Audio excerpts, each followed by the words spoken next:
আসসালামু আলাইকুম প্রিয় ভাই ও বন্ধুরা। এই যে আপনাদের সামনে একটি রাউন্ড পিলারের টপের ডিজাইন নিয়ে আজকে উপস্থিত হয়েছি।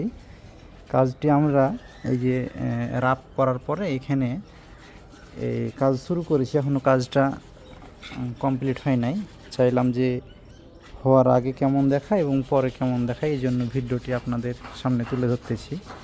এই যে এখানে দেখেন, এখানে আমরা সিমেন্টের বস্তাতে দাগ দেওয়ার পরে এটা একটা ডাইস বানাইছি আর কি, ছাপ দেওয়ার জন্য।